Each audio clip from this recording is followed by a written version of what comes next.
এখানে যেহেতু এই গত যে ছাত্র জনতার অভ্যুত্থানের মাধ্যমে পরাজিত সরকার যেহেতু ম্যান্ডেটবিহীন সরকার ছিল, কাজেই সেই সরকারের নেওয়া সিদ্ধান্তগুলো স্বাভাবিকভাবেই গণবিরোধী।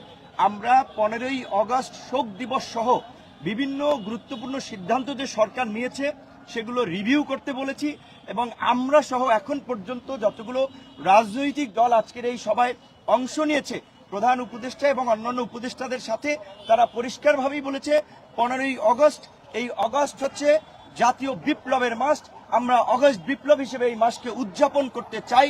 এটা আমাদের শোকের নয়, এটা আমাদের সুখের এবং শান্তির মাস।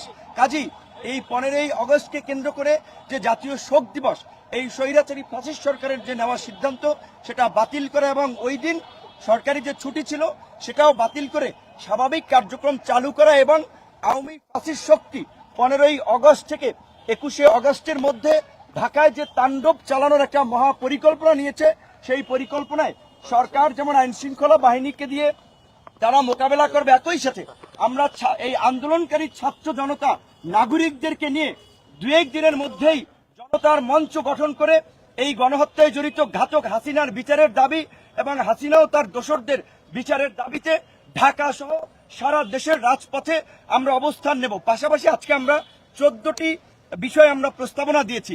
দেশের বর্তমান প্রেক্ষাপটে অর্থনৈতিক স্থিতিশীলতা ফিরিয়ে আনতে কোনো ব্যবসায়ীর উপরে আপনার হয়রানি না করা, সবাইকে নিয়ে মতবিনিময়ের মাধ্যমে ব্যবসায়ীদের স্বাভাবিক কার্যক্রমের সুযোগ দেওয়া, 64 জেলা এবং 650 উপজেলা এবং থানা পর্যায়ে ওসি, ইউএনও, ডিসি, এসপিদের যারা এই সরকারের সহযোগী ছিল তাদেরকে পরিবর্তন করে সৎ, সাহসী, দক্ষ অফিসারদেরকে নিয়োগদানের মাধ্যমে প্রশাসনিক স্থিতিশীলতা ফিরিয়ে আনা, প্রশাসনের মধ্যে যে পাল্টা কু এবং অভ্যুত্থানের যে চেষ্টা করা হচ্ছে সেগুলোকে রুখে দেওয়া, এরকম 14টি দাবি আমরা দিয়েছি এবং সর্বশেষ যেটি আমরা কথাটি বলেছি, দ্রুত সময়ের মধ্যেই রাষ্ট্র সংস্কার ও জাতীয় নির্বাচনের রোডম্যাপ প্রদান এবং এই যে আওয়ামীপন্থী যে সংখ্যালঘুদের একটি অংশ আপনার যে বিভিন্ন ধরনের প্রপাগান্ডা এবং বিভ্রান্তি ছড়াচ্ছে, নির্যাতন, হামলা মামলার এবং সেটাকে প্রমোট করছে ভারতীয় কিছু মিডিয়া,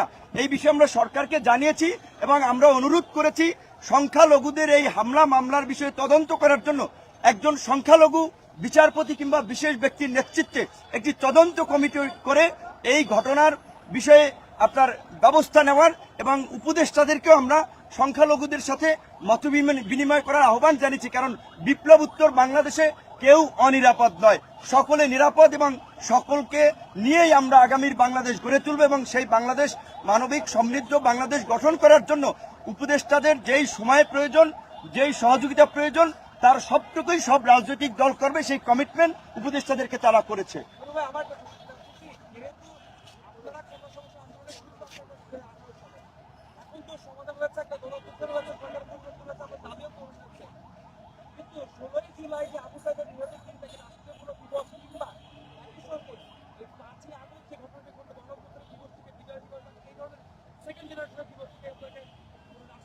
রাষ্ট্রীয় কোনো স্বীকৃতির বিষয় আছে?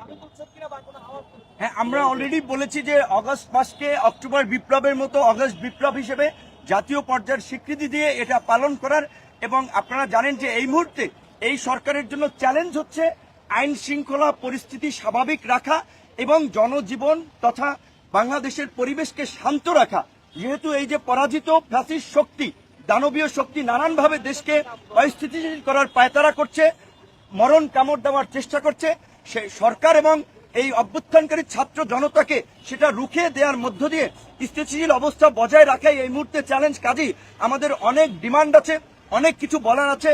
আজকে আমরা অত বিস্তারিত আলাপে যাই নাই, 14 দফা দিয়েছি এই পরিস্থিতি নিয়ন্ত্রণ করার জন্য।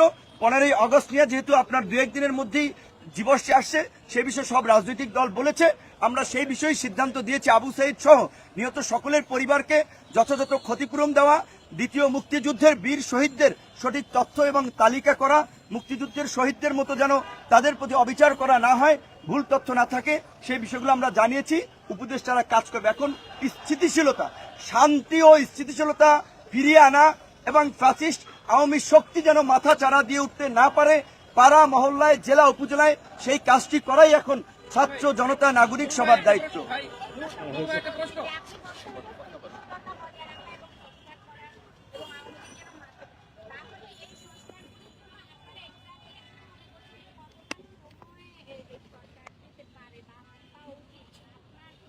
না, এখন দেখেন আমরা তাদেরকে বলেছি যে আপনার এই দ্রুত সময়ের মধ্যে না, আমরা এই মুহূর্তে উপদেষ্টাদেরকে বিব্রত করা বা চাপে রাখার জন্য সময় কিংবা টাইম ফ্রেম নিয়ে কোনো আলোচনা করি নেই, বরঞ্চ তাদেরকে আমরা শতভাগ কনফিডেন্স দিয়েছি তাদের যতটুকু সময় এবং এই অভ্যুত্থানকারী জনতার পক্ষ থেকে যত ধরনের সহযোগিতা আমরা করবো। আমরা এটা নিয়ে অস্থির নয়, অন্যদেরকে আমরা ধৈর্য ধরার আহ্বান জানাবো।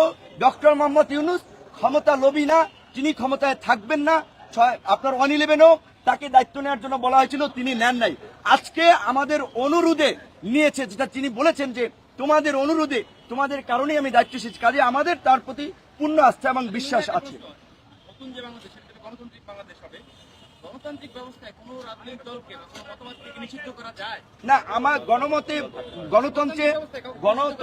গণতন্ত্রে বহুমত বহুপথ থাকবে, কিন্তু পৃথিবীর বহু দেশে নজির আছে যে মানবতা বিরোধী অপরাধে জড়িতদের বিরুদ্ধে আইনগতভাবে পদক্ষেপ নেওয়া, তাদেরকে নিষিদ্ধ করা। জার্মানিতে নাৎসিদের নিষিদ্ধ করা হয়েছে, আপনার ইটালিতে মুসলিনের পার্টিকে নিষিদ্ধ করা হয়েছিল।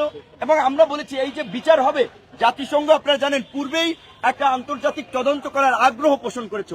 এই মানবতা বিরোধী অপরাধেও আমরা আন্তর্জাতিক সংস্থাকে যুক্ত করেই তদন্তের একটা নিরপেক্ষ তদন্ত এবং দায়ীদের বিরুদ্ধে সেটা প্রশাসন এবং রাজনৈতিক দল সকলকে যুক্ত করে বিচারের মুখোমুখি করার আহ্বান জানিয়েছি। এই যে ট্রাইব্যুনাল আছে মানবতা বিরোধী অপরাধের, সেই ট্রাইব্যুনালে কি আওয়ামী লীগ নেতাদের বিচার চায়? না, এইটা তো আপনার শেখ হাসিনার গঠন করা একটা পাপেট বিচার ব্যবস্থা, পাপেট প্রশাসন। এই প্রশাসনকে ঢেলে সাজানোর জন্যই কিন্তু আমরা বলেছি বিচার বিভাগ সহ প্রশাসনের সর্বস্তরে এই ফ্যাসিস্টের সহযোগীদের চিহ্নিত করে দ্রুত চাকরিচ্যুত করা, তাদের বিরুদ্ধে পদক্ষেপ নেওয়া এবং সৎ দক্ষ পেশাদার অফিসারদেরকে দায়িত্ব দিয়ে আইন শৃঙ্খলা পরিস্থিতি স্বাভাবিক আনা। এই দায়িত্ব আমরা সুস্পষ্টভাবে আমাদের 14 দফার মধ্যে জানিয়েছি। আপনাদেরকে আমরা একটা কপি দিয়ে দিচ্ছি। Thank you so much. Thank you Noor ভাই। একটু সবাই ছবি তুলে নেন, বেশি কপি নাই। আমাকে একটা কপি দেন ভাই।